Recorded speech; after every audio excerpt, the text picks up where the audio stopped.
my lovely people, and welcome to Owen's Mind, a light-hearted trip through the contents of my head and the world in general. It is Wednesday the 13th of November. My name is Owen, and here is what is on my mind today. First of all, apologies again, the green screen is artifacting a little bit, the lighting's not great, and you can see a big shine on my recently shaved head. I do apologise, hopefully it's not too distracting for you. Anyway, as always, I have picked out 5 stories making the headlines today, which I want to give my thoughts on. Links are in the descriptions below, so you can read each article in full and show those original publications some love. So, let's get into it. Story number 1 straight away.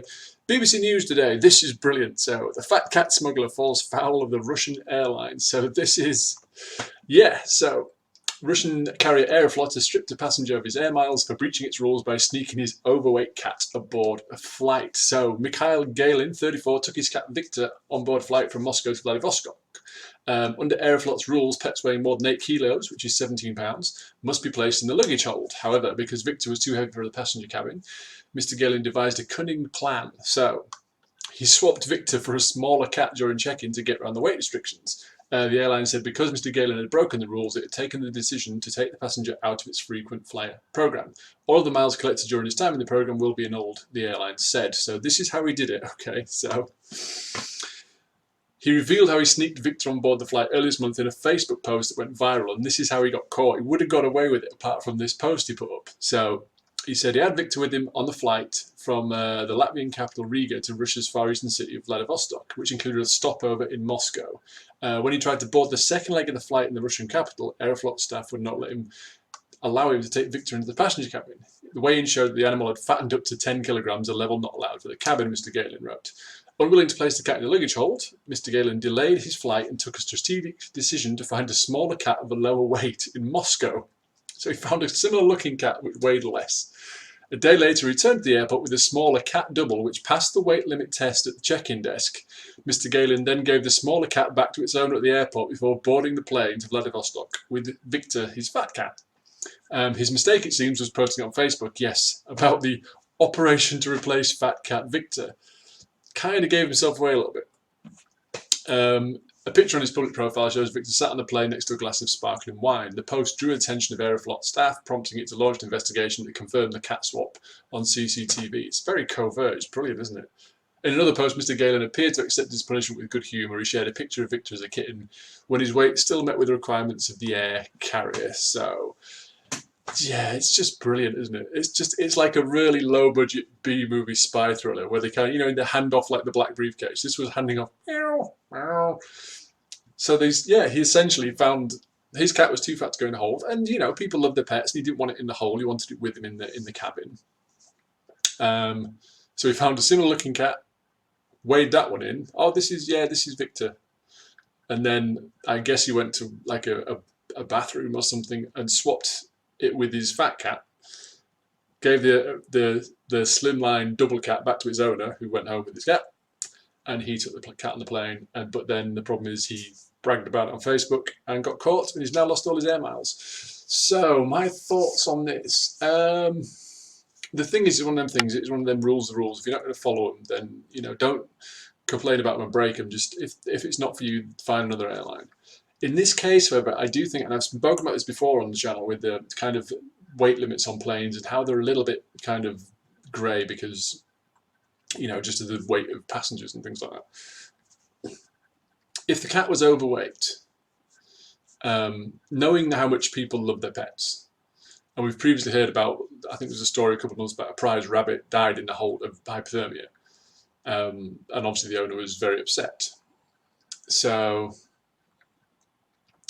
could they not have said to him, look, your cat's overweight, but with all your carry-on luggage, if we take the difference out of your other carry-on stuff you've got, because I'm guessing, people take with them, they'll have a bag with, snacks in and books and things to read on the plane and that kind of stuff. Could they not have said to him, look, your cat's 4 pounds over the limit. If you take 4 pounds out of your other carry-on, stick it in the hold, then that kind of makes a difference. And then for the airline, it's then exactly the same weight. But then again, is that just going to create problems? Is that going to hold up the line? So I can kind of see the airline's point. It's like, no, this is the rule. You knew it ahead of time, and that's it. But I can kind of see both sides. I can see why Mr. Galin didn't want his cat in the hold. You want it with you. And if you're travelling with a cat, animals get nervous. You're very close. You're very attached to your pets. So he didn't want it scared by itself in the hold. But he tried to break a rule to do it, and he successfully got away with it. It's ingenious. But in the social media age, that's the problem. He's like, hey, look what I did, and then everyone's like, okay, you can understand this is public, yeah. So he got caught. He had his air miles removed. There you go. Don't break the rules. Anyway, moving on. Story number 2. So this is BuzzFeed News. The new Sonic the Hedgehog design is here, and fans are breathing a sigh of relief. So yes, for those of you not in the know, Sonic the Hedgehog, obviously massively popular video game character, produced by Sega.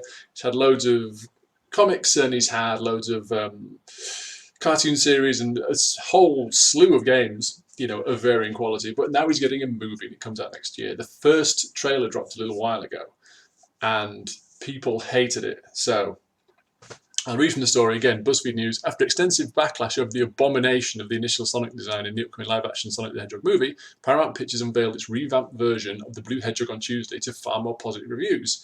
When the first Sonic the Hedgehog trailer made its debut earlier this year, there was a wave of backlash against the character's eyes, legs, and impossibly human-like teeth. The criticism was so intense that just weeks later, Paramount announced it would take the unusual step of delaying the release of the film in order to redesign the character. So the new trailer, released on Tuesday, had fans breathing a sigh of relief at Sonic's new appearance. Gone are the half-moon eyes, the thin, long legs, and his perfect set of teeth. Now Sonic has bigger eyes, short legs, less discernible teeth, though the teeth are still undeniably there. He is, in short, much less human-like than the first design. Fans noted on Twitter that the new Sonic design actually looks like the Hedgehog they know and love.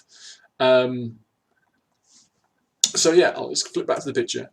So as you can see, the one on the left was from the original trailer. The eyes are much smaller, much more kind of human proportions. On the right, they're much more kind of anime style, they're much bigger. The nose is different as well, it's turned up. But the mouth, it was the teeth thing that really upset people. And they've also looked like they've smoothed some of the fur out and they've kind of brightened them up a little bit. And if you watch the trailer, it appears much more like the character we know from the video games, which is what people wanted. So why am I sort of doing this on a channel, as a mainstream channel? This is quite a niche little story, because it's kind of brilliant and it's kind of worrying. So here's the kind of power to the people thing. Okay, people were not happy with the design, and people who loved the franchise just were up in arms about it. They're really upset, and within a couple of days, I think the director came out and said, look, we've heard you, we understand, we're going to take the time, and it's probably going to cost them a lot of money. And they redesigned it, and now they've released a new trailer, new footage, and they've kind of shown you some of the scenes from the first one again with the new Sonic design in, and they look, to me, they look much better. It looks much more like Sonic should. So in that regard, it's brilliant. You know, it shows that they're not ignoring the fan base. They kind of respect the IP, the intellectual property, the character himself. It shows that it's not just a cash grab. It's like, we care what people think. That's the good side. Here's the bad side. You can't make a movie by committee. You know, because you can't please everyone. Everyone has got their own idea. And if movie studios start bowing to fans' demands, or if they look at this, if fans going forward, if another film is released, you know, and the trailer's horrible, and people are like, well, they changed Sonic, so the people just kick off massively about this or that or the other. The thing with this one, the thing which makes this one unique, is that everybody had the same complaint about the design. Everyone had the same complaint about the teeth and the length of the legs and the smallness of the eyes, and the fact it just didn't look like the character. In another instance, it could be very different. If you take a film as divisive as The Last Jedi, for example, Rian Johnson's Last Jedi, some people love it, some people hate it, and people hate it for different reasons. They don't like what they did with Luke, and they don't like this, and they don't like that, and this, that, and the other. So if studios try and please everybody, the movie's just going to become an absolute mess, because like, well, we need to redesign this because this group of fans doesn't like it, but then there's this group of fans who do like it, but they don't like this. And so in this example, I'm kind of okay with the studio listening, because it was one sort of complaint shouted loud, and they said, okay, we'll fix it. But you can't make movies and entertainment and art by committee. You can't just bow to fan reaction, because the internet is alive with people who are willing to jump on something and criticize it. They criticize it for no point. You know, internet trolls are famous for just jumping on something, which is absolutely fine.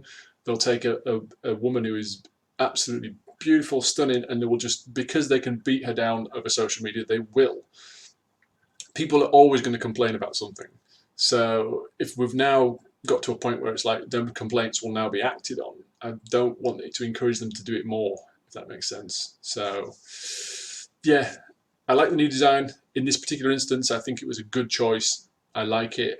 I'm worried that it might have ramifications further down the line. So wait and see. Anyway, moving on. Story number 3. This is in the Mail Online. City worker 50 is ordered to pay £1,500 after launching an aggressive tirade at a disgusting fellow commuter, opening of a breakfast of boiled eggs on a 6 a.m. Chelmsford to London train. So yes, this is Mail Online.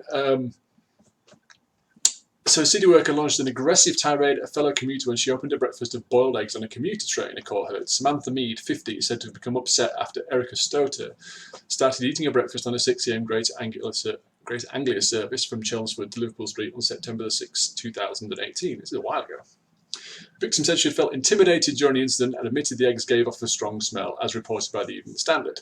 The jury at Blackfriars Crown Court was told that Mead gave the victim bad looks and moved towards the train door in an apparent attempt to escape the stench. Ms. Stoter told the court that when she tried to gesture she was sorry, Mead moved quickly and aggressively towards her. Miss Stoter, is originally from South America, told the court, the woman asked me if I spoke English, and I said no because I was scared and confused. I thought she would stop, she said.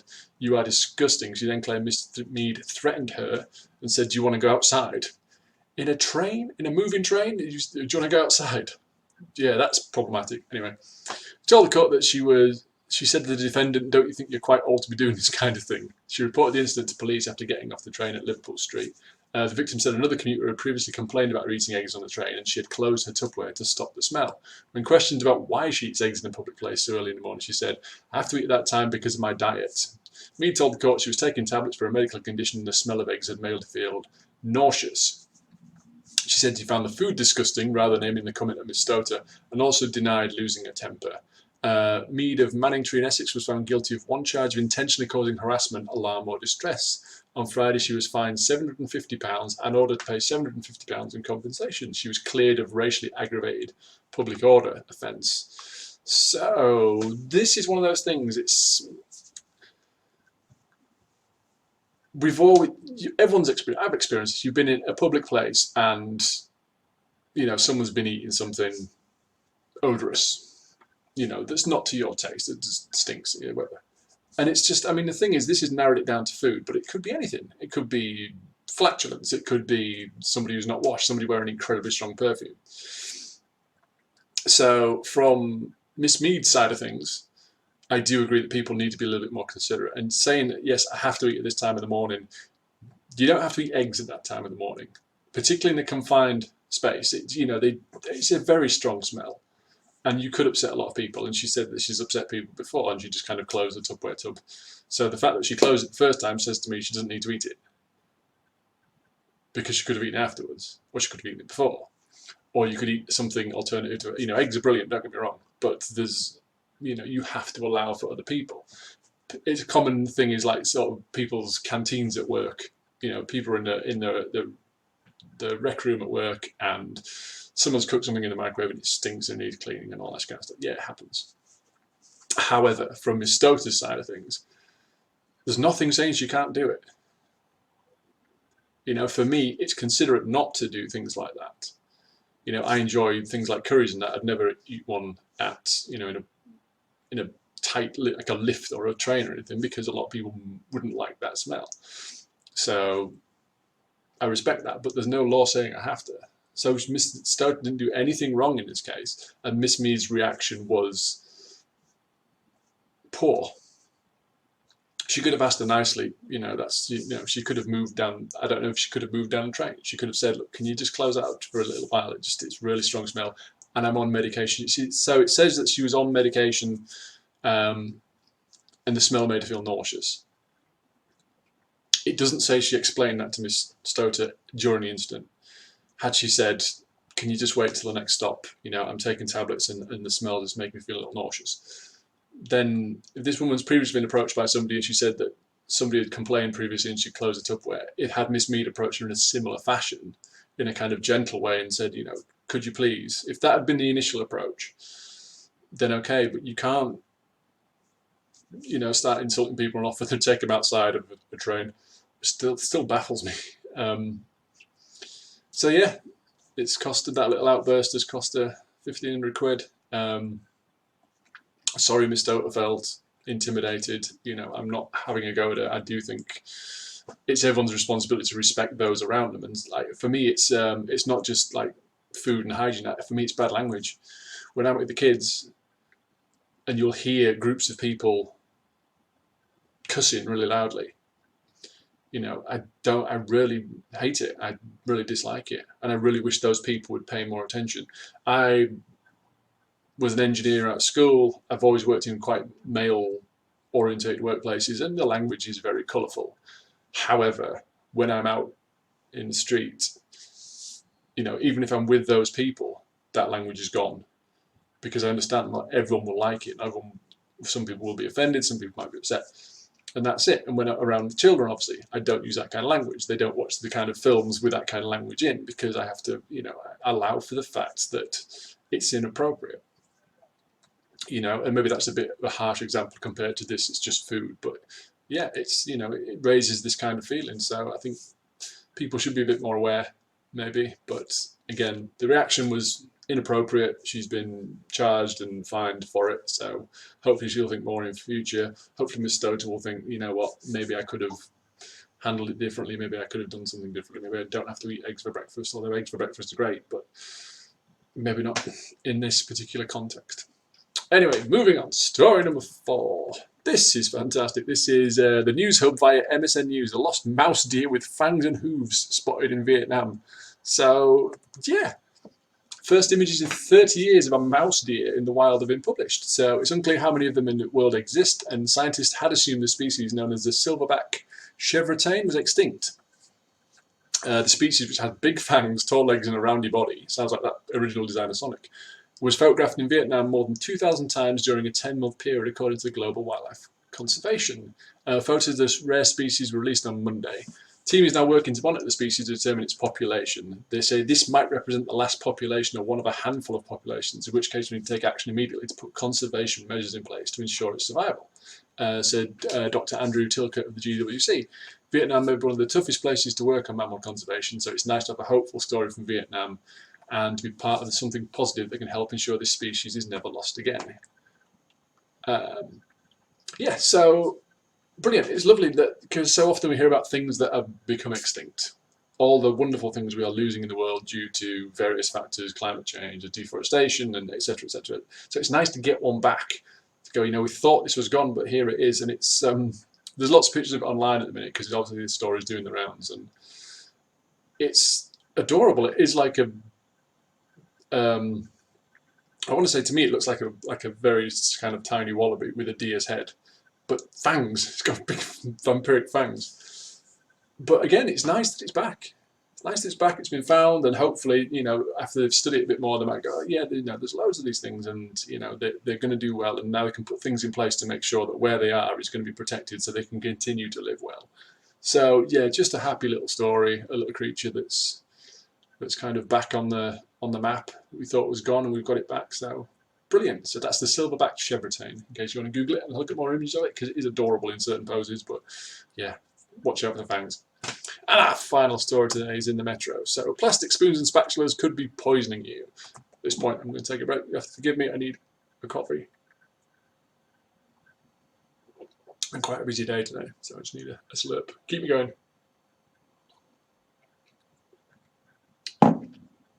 Okay, on with it. So, yeah, this is quite sort of information intensive. I'll do my best. So, everyday plastic kitchen items like spoons, spatulas, which might be damaging your liver or thyroid. So, certain plastic utensils produce harmful toxic byproducts and get into food when they're heated at high temperatures.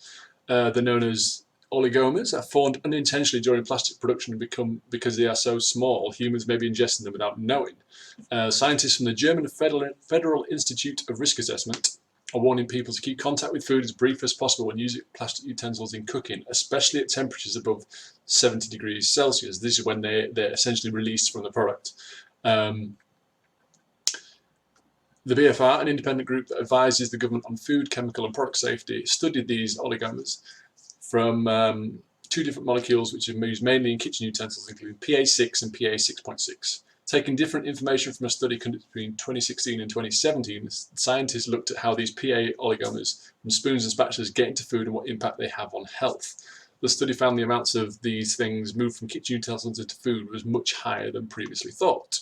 An adult is assumed to consume 1 kilo of food every day that has come into contact with food contact material, like utensils, according to the European Plastics Regulation. Based on the available data, the amount of 5 micrograms per kilo of food was assessed as being toxicologically acceptable as group migration value for the compounds mentioned. In their study, scientists found for 70% of kitchen utensils, the group migration of PA oligomers was less than the 5 milligrams per kilo of food acceptable, but in 30% of these items, the release exceeded 5 milligrams per kilo of food. One of the study authors says that high doses of these things cause adverse effects in the liver and thyroid, which are due to metabolization. Scientists suggest manufacturers of food utensils need to compile toxicological data in line with the European Food Safety Authority specifications, which is not currently available, in order to perform a conclusive risk assessment. In the meantime, manufacturers have been provided with BFR, the data on genotoxicity and other information regarding PA oligomers. So, this formed the basis of the present health risk assessment from PA oligomers released from food contact materials such as kitchen utensils. They're basically saying keep contact with food as brief as possible, especially at high temperatures. So this kind of comes back around every so often. When I was younger, the big thing was cling film. If you're microwaving a bowl of soup or you're warming up some ravioli or something in a nice big Pyrex dish, and you put cling film over the top, they were saying again in the microwave at high temperatures, the cling film could actually leach these toxins into food, and they told you to stop doing it, cover it with another porcelain plate. But then you've got all these microwave safe dishes and things, which don't release these toxins and bad things into your food. But now they're saying that it's a lot of the utensils you use when you cook with them. So, everyone uses plastic spatulas and things. If you're using a frying pan, and if it gets above a certain temperature, these microbeads of these oligomer things, or oligomers, I don't know how it's pronounced. I'm saying oligomer, I'm guessing it's a ligament or oligomer. Are breaking off into your food, and above certain quantities, and it's a tiny, tiny, tiny amount, can lead to liver and thyroid adverse effects. It doesn't say what it is specifically and how serious we need to take it. But this kind of thing is going to keep coming around. I can't remember the figure exactly, but it was something like, and this is more a food thing, but since the end of World War II, since like 1945 to now, there is something like 80,000 compounds in our food which did not exist in nature, that mankind has created, and it's preservatives and it's colours and it's this kind of stuff. And it's like we don't know what the long-term effects of these things on the body, because they're alien to the body, because they're man-made. They never existed before we created them. So the body, we haven't had generations and generations of generations to either build up an intolerance to it or to realise that it's bad and just cut it out completely. So we are going to get more and more of these things coming about in future, I think. From the products we use, anything that comes into contact with anything that you inhale or ingest, it's going to, there's going to be more of this down the line, I think. It's good that this has been identified, because hopefully now if they put this out to manufacturers will find products to get around it. It also gives the consumers a choice if you want to just use wooden utensils, that kind of thing. So, knowledge is power, as I've always said. So again, it's quite a wordy article. Do go and read it yourself. It will be in the description. But again, it's basically like, if you're going to use these plastic utensils when cooking food at high temperatures, keep it as brief as possible. If you can, and again, 70 degrees, there seems to be the magic number whereby this thing gets worse. So be aware of it, but there we go. Anyway, that is it for today, guys. So links to all the stories I've discussed can be found in the description below, so feel free to go and check them out. Let me know what you think about this video, and tell me what is the stinkiest food you've ever been trapped in a small place with, or the stinkiest person. Answer in the comments, please. Along with any thoughts you'd like to share. I need more coffee. So yes, answer in the comments please, along with any short thoughts you'd like to share. These were mine. They're not necessarily important. They're not necessarily right or wrong. They're just what was on my mind. So until next time, bye for now.